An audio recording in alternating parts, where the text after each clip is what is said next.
What's up, Ragin Nation? How's it going? This is Alex Yu, and you're watching the Ragin Nation show. This is just a web series where we talk about all things that matter to me in the world of movies.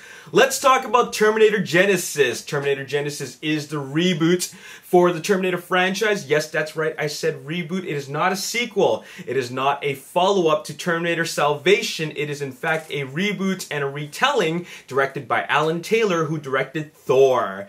Now, this reboot doesn't have a whole lot of information about it except for who's been cast in the film, but now we finally are getting some details in the special issue of Entertainment Weekly. It's got some more details about the plot of the movie, and based on what I've read in this issue of Entertainment Weekly, it sounds like they're giving us a combination of Terminator 1, Terminator 2, and it's been twisted a bit. It's definitely not like a full-on direct retelling of the same story that we've seen before. It's definitely something that is going to be slightly different. In fact, quite different from what we're used to. And I'm actually pretty glad about that. I don't need to see the same story over and over and over again. I want to see something different, but it looks like they have taken the essence of what made the first two movies great, and they twist it into something that they can call their own. Anyways, let me give you the plot details that have been revealed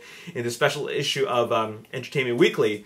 First of all, the movie starts off in 2029.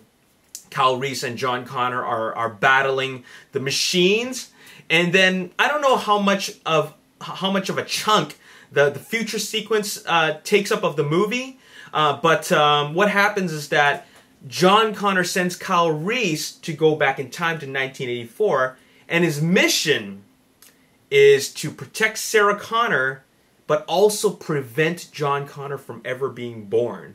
Now there's a twist, okay? He thinks that the ultimate way to prevent the war is to prevent John Connor from ever being born, even though we know that he's supposed to lead the resistance to fight the machines, but we actually don't know what is the outcome. Did they defeat the machines, or do they have a never-ending war?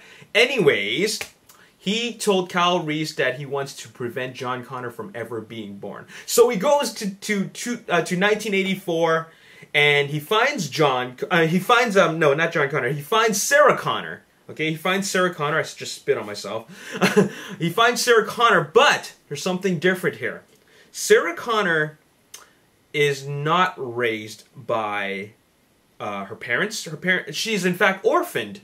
Okay, she is raised by someone she calls Pops, and that Pops, that someone, is none other than a T-800 played by Arnold Schwarzenegger, and she was orphaned by other Terminators.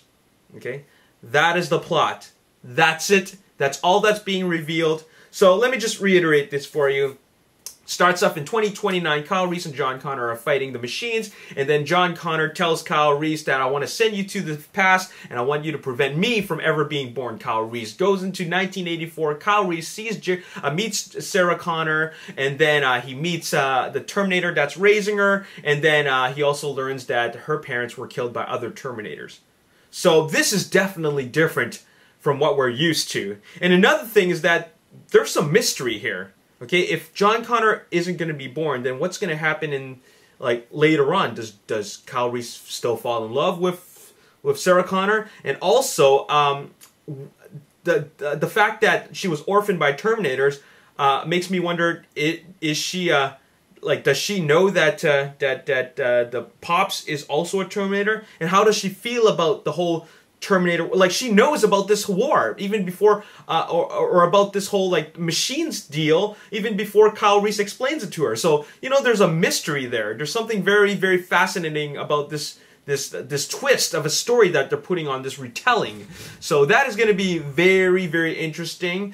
And so there's the plot. Okay, but what's also interesting is, of course, with this special issue of Entertainment Weekly, they have two different colors, which reveals the first two official photos that are shown from the movie. Okay, so let's just take a look at this. And first of all, we have Doctor Who and Jason Clarke.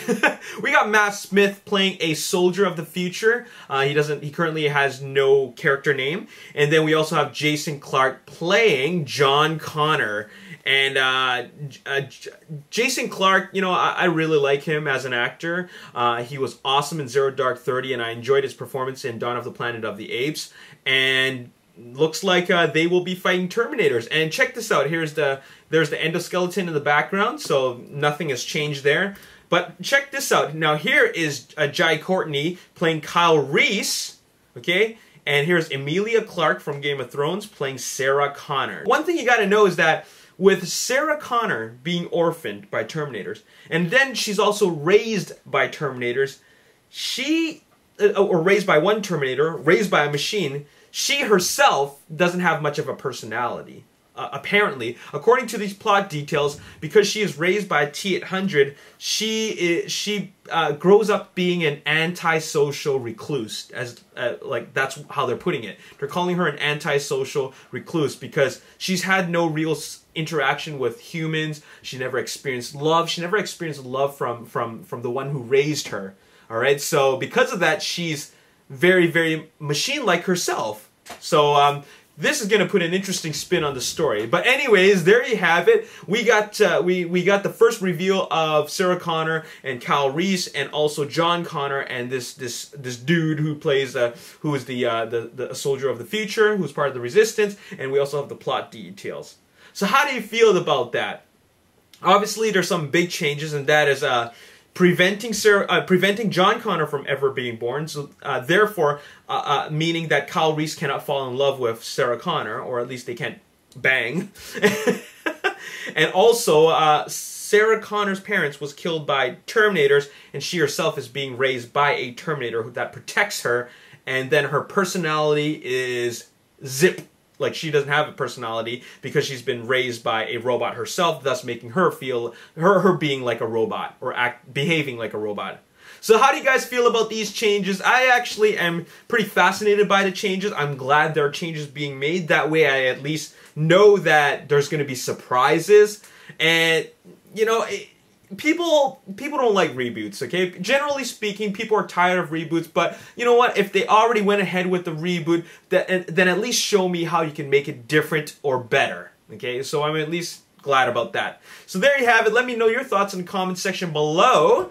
And that's all I got to say in this video. As always, if you enjoyed this video, hit the like button, subscribe to the YouTube channel, like me on Facebook, The Ragin Nation. Also follow me on Twitter, @RaginNation. My name is Alex. Thanks for watching. I'll see you next time. Peace. Their film. Now this is really cool because they're hinting at a Black Panther, you know, the involvement of Black Panther with Ulysses Claw in Age of Ultron, and then they're introducing